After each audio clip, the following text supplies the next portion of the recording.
prêt à plonger dans les mystères du cerveau. Oh oui!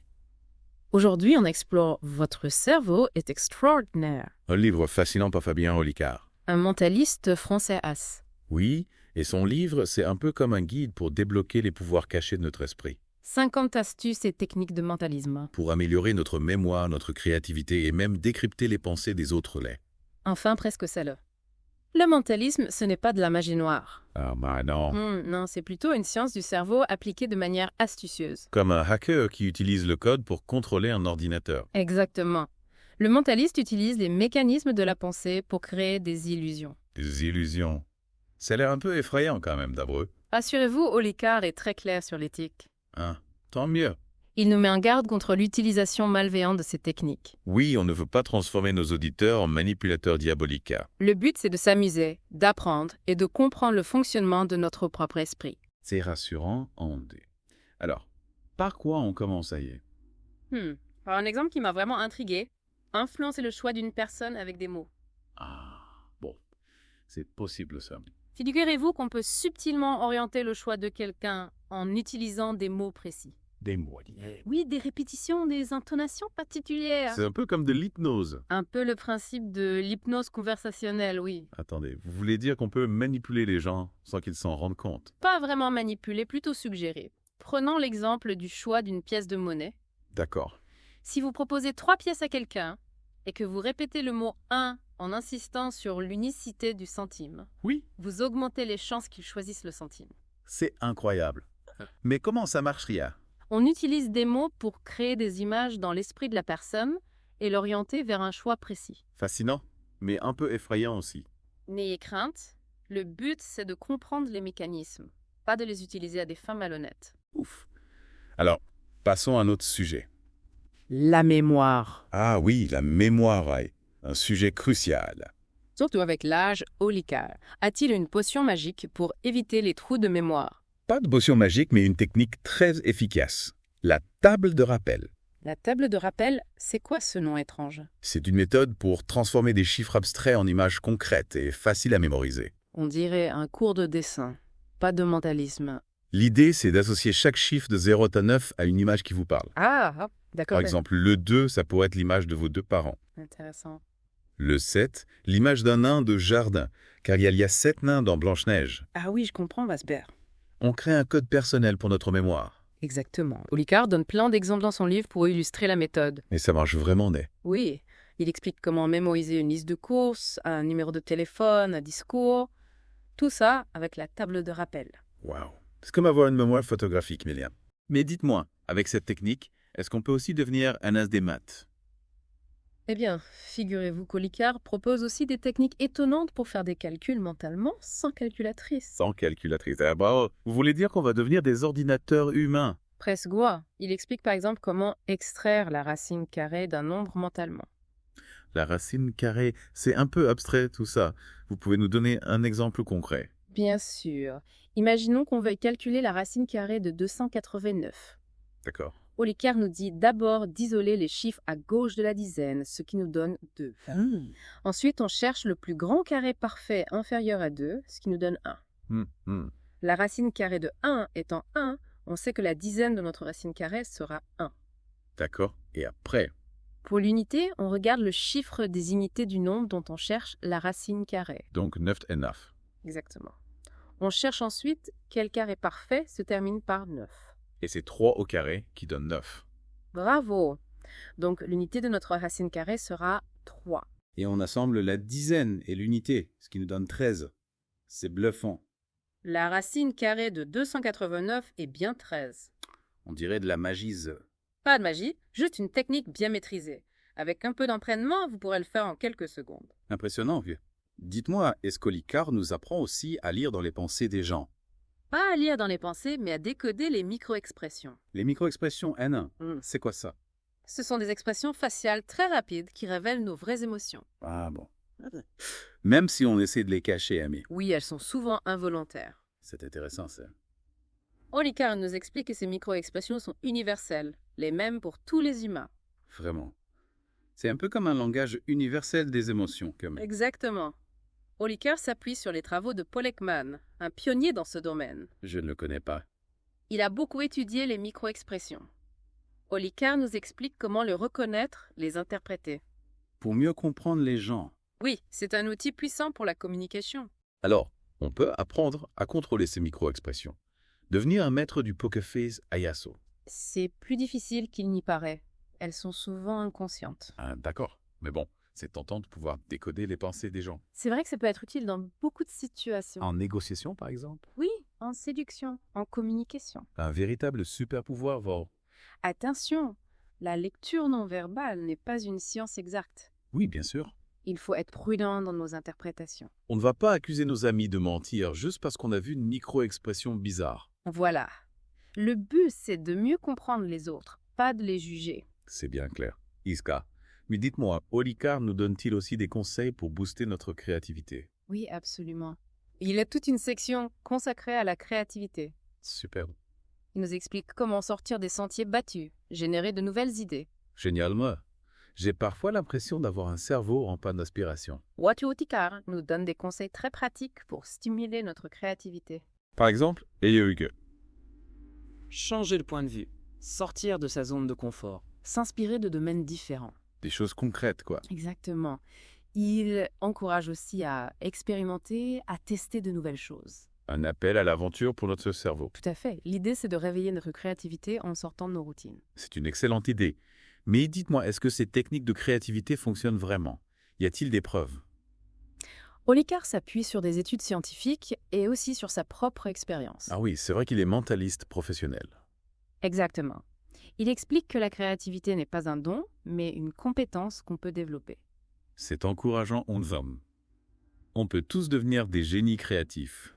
Pas forcément des génies, mais des personnes plus créatives, c'est certain. C'est déjà pas mal, Vance. Mais est-ce qu'on peut utiliser ces techniques de créativité dans la vie de tous les jours? Absolument. Olikar donne des exemples très concrets pour utiliser la créativité au travail, dans nos relations, dans nos loisirs. Waouh! On peut transformer notre vie en une aventure créative. Tout à fait. Mais dites-moi, est-ce qu'on peut aussi utiliser le mentalisme pour améliorer notre communication? Oui, Olikar a des conseils pour mieux communiquer, se faire comprendre, influencer les autres. Ah oui, l'influence, un peu le côté obscur du mentalisme, non? Pas du tout. Olikar nous met en garde contre la manipulation. Il prône une influence positive. C'est-à-dire abyss. Persuader les autres avec éthique, en respectant leurs opinions, en cherchant un accord gagnant-gagnant. D'accord, je comprends mieux. Mais comment fait-on pour influencer les gens positivement? Olikar donne des conseils très concrets. Écoutez attentivement. Reformuler les propos de l'autre. Ah oui, c'est important, ça. Utiliser un langage positif, faire preuve d'empathie. C'est un peu la recette d'une bonne communication, non? Exactement. Olikar nous montre que la communication, c'est une forme de mentalisme. Ah bon, c'est. Olikar nous montre que la communication, c'est une forme de mentalisme. Ah bon, ouais, hein? Oui, car on doit comprendre le fonctionnement de l'esprit humain pour adapter notre message. C'est fascinant. On dirait qu'on a un pouvoir caché. Mais dites-moi, est-ce qu'on peut aussi utiliser le mentalisme pour gérer notre stress? Olikar propose une technique très efficace pour ça. L'ancrage psychologique. L'ancrage psychologique, c'est quoi ce nom barbare? C'est une technique simple qui consiste à associer un état émotionnel positif à un geste précis. Un geste avec n'importe quel geste. Vous choisissez un moment où vous vous sentez bien, détendu, joyeux, Oui. et vous ancrez cet état émotionnel en faisant un geste précis. Par exemple, serrer le poing, toucher son oreille. Et ensuite, les deux potes. Quand vous vous sentez stressé, vous refaites ce geste. Et ça permet de retrouver l'état émotionnel positif. Exactement. Le geste devient un déclencheur pour activer l'état émotionnel souhaité. C'est incroyable, Bien.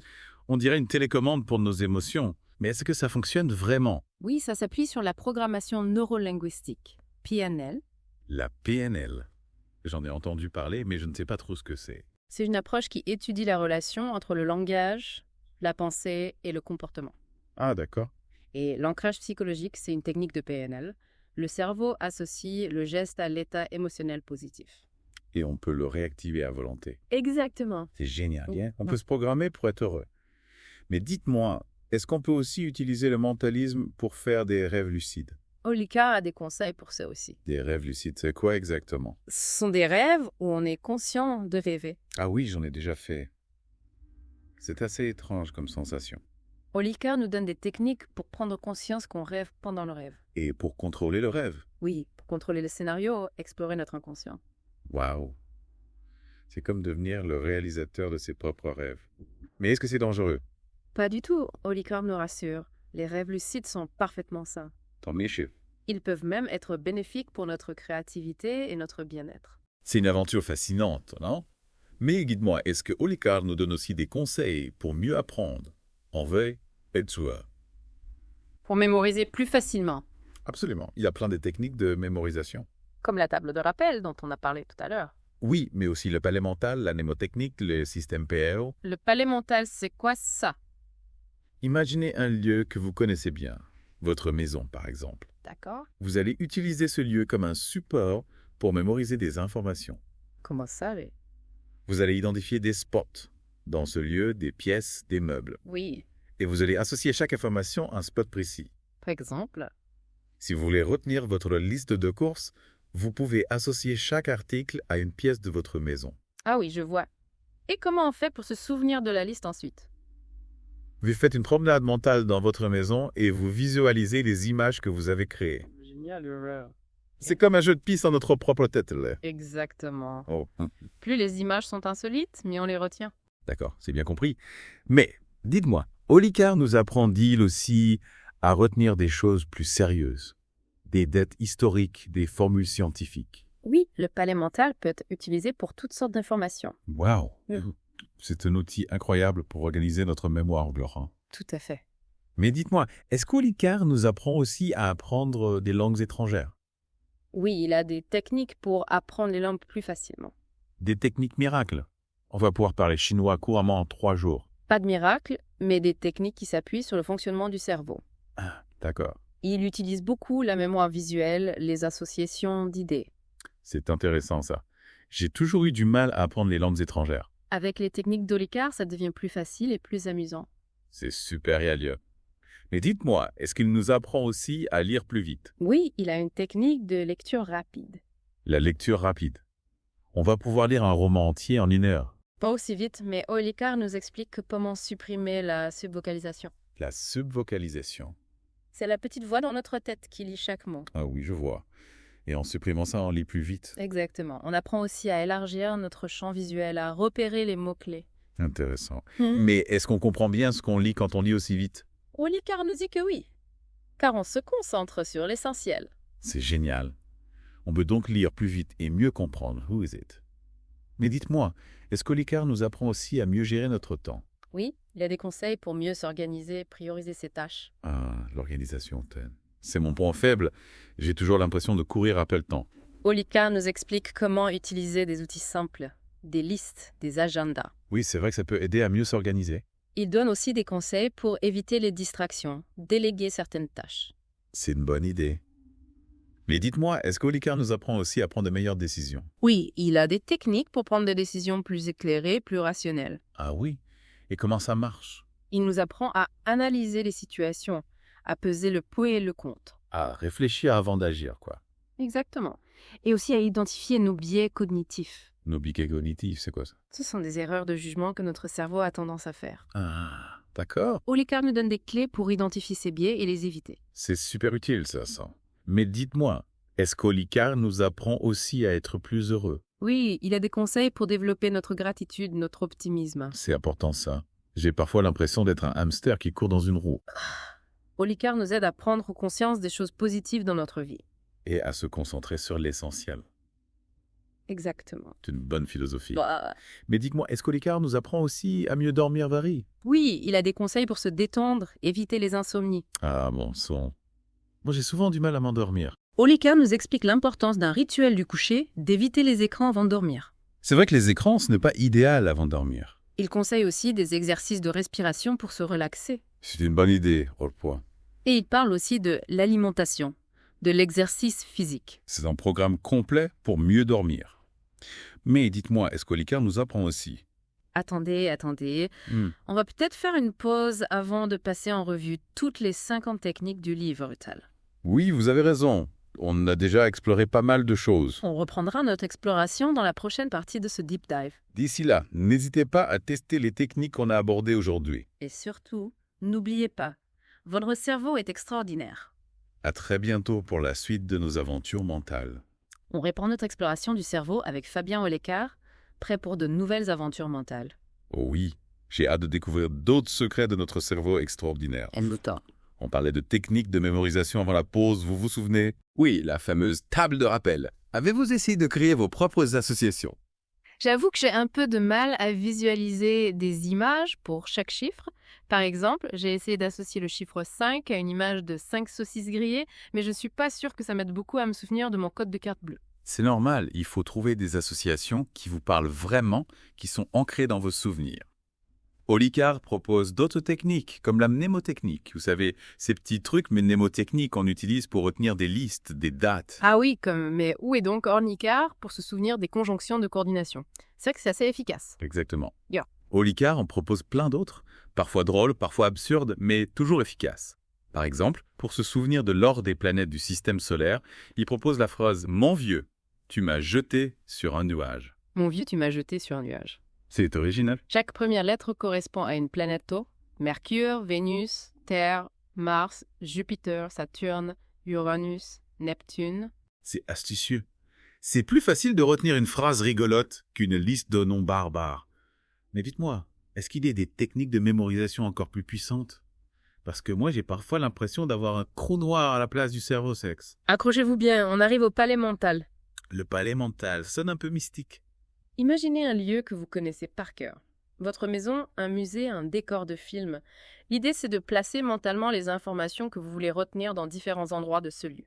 Un peu comme un jeu de piste mentale. Exactement. Plus les associations sont visuelles, insolites, voire absurdes, mieux elles s'impriment dans la mémoire à coin. Ah, d'accord. Donc, si je veux retenir ma liste de courses, je peux imaginer un éléphant rose en train de manger des bananes dans mon salon nord. Parfaitement. Et du lait qui coule du robinet de votre salle de bain, des œufs qui font du trampoline dans votre chambre. C'est complètement fou. Mais j'avoue que j'ai du mal à visualiser tout ça. Est-ce qu'il faut avoir une imagination débordante pour utiliser cette technique? Pas forcément, mon coup. Olicard nous guide pas à pas pour construire notre palais mental. L'important, c'est de s'entraîner et de s'amuser avec cette technique. D'accord, je vais essayer de tatou. C'est vrai que l'amusement, c'est la clé de l'apprentissage. D'ailleurs, parlons d'un domaine où on aimerait tous s'amuser un peu plus. Les langues étrangères. Y a-t-il des astuces mentalistes pour apprendre l'anglais, l'espagnol? Bien sûr. Olicard propose des astuces pour apprendre plus facilement le vocabulaire, la grammaire. Par exemple, pour mémoriser la conjugaison du verbe to be en anglais, il propose d'imaginer un mouton B qui dit « I am, you are, he is ». C'est mignon comme image. C'est plus sympa que d'apprendre des listes de verbes par cœur. Exactement. Olicard utilise des jeux de mots, des images, des associations drôles et faciles à retenir. C'est vraiment super bien fait. On dirait qu'avec Olicard, apprendre devient jeu. D'ailleurs, en parlant de jeu, y a-t-il des techniques mentalistes pour gagner à des jeux de société? Il explique comment observer le comportement de nos adversaires, détecter leurs tics, anticiper leurs réactions. C'est un peu comme devenir un maître jeu-dé du jeu. On va pouvoir lire dans les pensées de nos adversaires. Attention, il ne s'agit pas de manipuler, mais plutôt d'observer et de déduire. Olicard insiste sur le fair play. Le but, c'est de s'amuser, pas de tricher. Oui, vous avez raison. Le jeu doit rester un jeu. Mais dites-moi, est-ce qu'il y a des techniques mentalistes pour mieux gérer nos émotions? Parce que moi, j'ai tendance à m'emballer facilement et parfois je me sens comme une cocotte minute prête à exploser.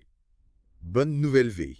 Olicard propose plusieurs techniques pour gérer le stress, l'anxiété, les peurs. Ah oui, lesquels suffelassent.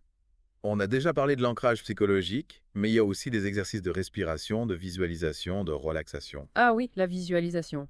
J'ai entendu dire que certains athlètes de haut niveau utilisent la visualisation pour améliorer leur performance. Est-ce qu'on peut vraiment se programmer mentalement pour réussir? Olicard explique que la visualisation est un outil puissant pour atteindre nos objectifs. L'idée, c'est de créer une image mentale précise de ce qu'on veut accomplir, de s'imaginer en train de réussir, de ressentir les émotions positives associées à la réussite. C'est un peu comme se créer un film mental de notre réussite. Exactement. Plus on visualise avec précision, avec émotion, plus notre cerveau intègre l'objectif et nous met sur la voie de la réussite. C'est incroyable. On dirait qu'on a un pouvoir magique pour influencer notre destin VS. Mais dites-moi, est-ce qu'il y a des techniques mentalistes pour mieux dormir? Parce que moi, j'ai souvent du mal à m'endormir et je fais des rêves bizarres. Olicard propose plusieurs techniques pour améliorer la qualité de notre sommeil. On a déjà parlé des rêves lucides, mais aussi des conseils pour créer un rituel du coucher, se relaxer avant de dormir, éviter les insomnies. Ah oui, le fameux rituel du coucher. Moi, j'avoue que je suis plutôt du genre à regarder des séries jusqu'à pas d'heure et à m'endormir avec mon téléphone à la main. Mauvaise idée. Olicard explique que les écrans avant de dormir perturbent notre sommeil. Il conseille plutôt de lire un livre, de prendre un bain chaud, d'écouter de la musique douce. C'est vrai qu'un bon bain chaud avant de dormir, ça n'a pas de prix. Mais dites-moi, est-ce qu'il y a des techniques mentalistes pour booster notre créativité décibelle? Parce que moi, j'ai souvent l'impression d'avoir un blocage créatif. Olicard propose de nombreuses astuces pour stimuler notre créativité. Changer de point de vue, sortir de notre zone de confort, s'inspirer de domaines différents, expérimenter de nouvelles choses. On dirait un programme d'entraînement pour le cerveau. Exactement. L'idée, c'est de sortir de nos habitudes, de bousculer nos routines, de nous ouvrir de nouvelles perspectives pour stimuler notre imagination. C'est vraiment un super kill. On dirait qu'avec Olicard, on peut vraiment transformer notre cerveau en une machine de guerre. Mais dites-moi, est-ce qu'il y a des techniques mentalistes pour mieux gérer notre temps? Parce que moi, j'ai toujours l'impression de courir après le temps. Olicard propose des techniques d'organisation pour mieux gérer son temps, prioriser ses tâches, éviter le stress et gagner en efficacité. Ah oui, l'organisation, c'est OK. Ouais. C'est mon point faible. J'ai toujours mille choses à faire et je ne sais jamais par où commencer. Fais. Olicard nous explique comment utiliser des outils simples, comme des listes, des agendas, des applications, pour planifier nos journées, fixer des objectifs et suivre nos progrès. C'est vrai que quand on a une to-do list bien claire, c'est plus facile de s'organiser. Mais dites-moi, est-ce qu'il y a des techniques mentalistes pour prendre de meilleures décisions? Parce que moi, j'ai souvent l'impression de faire les mauvais choix. Olicard nous donne des clés pour prendre des décisions plus éclairées, plus rationnelles, plus en accord avec nos valeurs. Ah oui, les valeurs, pas. C'est important de savoir ce qui compte vraiment pour soi avant de prendre une décision, Ballon. Mais dites-moi, comment fait-on pour éviter les erreurs de jugement, les biais cognitifs?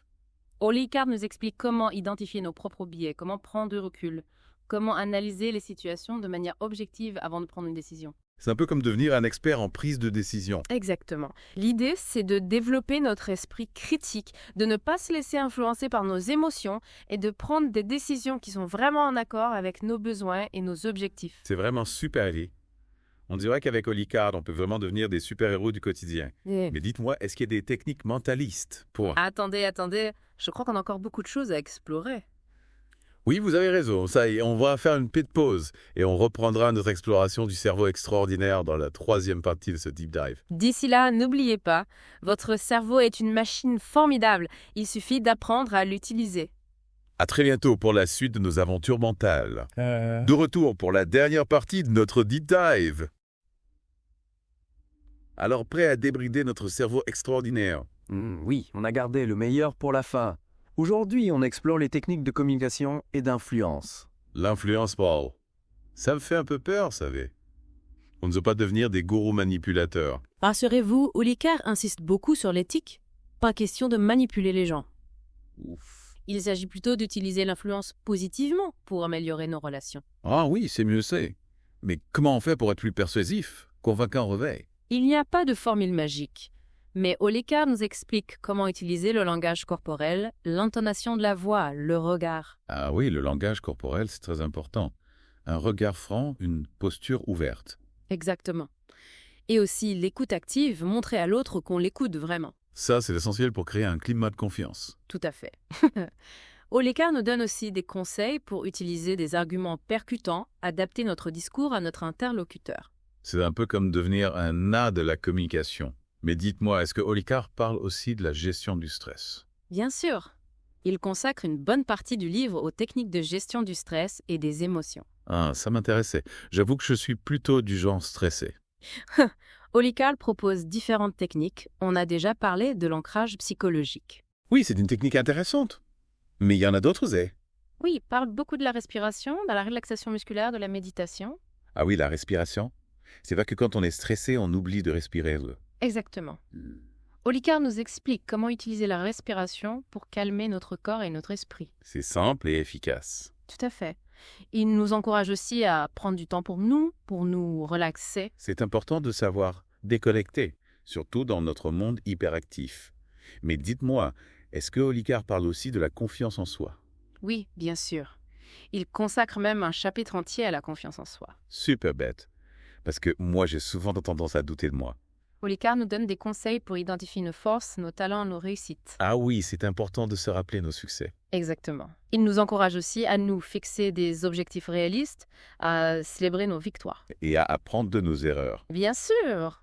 Faire des erreurs, c'est normal, ça fait partie du processus d'apprentissage. L'important, c'est d'en tirer des leçons. Vous avez raison, persévérance. Olicard nous donne vraiment des clés pour développer notre confiance en nous. Tout à fait. Il nous aide à prendre conscience de notre potentiel, à oser nous affirmer. C'est vraiment inspirant. On a tout le pouvoir de changer notre vie, de réaliser nos rêves. Mais dites-moi, Olicard a-t-il un dernier conseil pour nous aider à libérer tout notre potentiel? Olicard nous rappelle que notre cerveau est un muscle, qu'il faut l'entraîner régulièrement. Comme on s'entraîne à la gym. Exactement. Il faut le stimuler, le challenger, l'exposer à de nouvelles choses. Lire, apprendre, jouer. Tout à fait. Plus on utilise notre cerveau, plus il devient performant. C'est encourageant. On peut tous développer nos capacités, notre intelligence. Absolument. Et le livre de Fabien Olicard, « Votre cerveau est extraordinaire », est un excellent guide pour nous accompagner dans cette aventure. Merci beaucoup pour toutes ces explications passionnantes. C'était un véritable voyage au cœur de notre cerveau. Merci à vous. J'espère que nos auditeurs ont apprécié cette exploration. Moi, en tout cas, j'ai appris plein de choses. Et je suis sûr que nos auditeurs aussi. N'oubliez pas, votre cerveau est extraordinaire. Il suffit de savoir l'utiliser. Et à bientôt pour de nouvelles aventures.